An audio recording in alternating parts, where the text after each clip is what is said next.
In this video, we'll talk about the product rule for derivatives. So we saw before that if I take the sum of two functions, take the derivative, I just get the sum of the derivatives. That's nice and easy and works out great. Products, however, don't work that way. So if we look at something like x to the fifth, I know what this derivative should be, and it should be 5x to the fourth. However, I can write x to the fifth as x squared times x cubed. If I differentiate x squared, I get a 2x. If I differentiate x cubed, I get 3x squared. I need to figure out some way to get from 2x and 3x squared and combine them to get 5x to the fourth. It's not just multiplying, it's not just adding. There's some weird stuff going on here when you try to work out the derivative of a product of two functions. Thankfully, however, there is a product rule that lets us do this pretty easily to know how to find the derivative of a product. And that, conveniently enough, is called the product rule. So the product rule for derivatives says the following.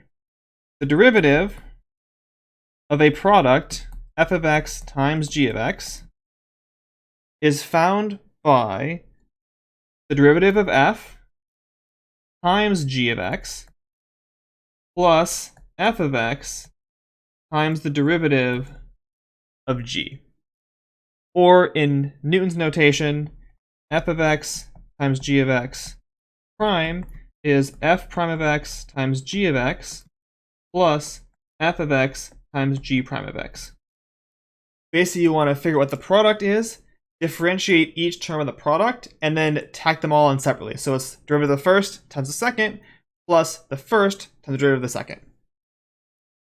As an example, we find the derivative of this product here, x squared times e to the x. So we have clearly our two functions here. We have x squared and we have e to the x. So our overall derivative should be derivative of the first, so 2x times the second, which is e to the x, plus the first, leave it alone, times the derivative of the second, which is still e to the x. If I want to factor this out, I can, and my answer will be x e to the x times 2 plus x. There's the idea of how you find derivatives of a product using the product rule. We go back to our example before of x to the fifth. Right, x to the fifth we wrote as x squared times x cubed. So with the product rule, that's going to be a 2x times an x cubed plus a x squared times a 3x squared.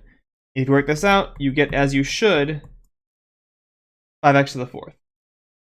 That's the product rule example of how you would use it to find the derivative of a function that is written as a product of two other functions.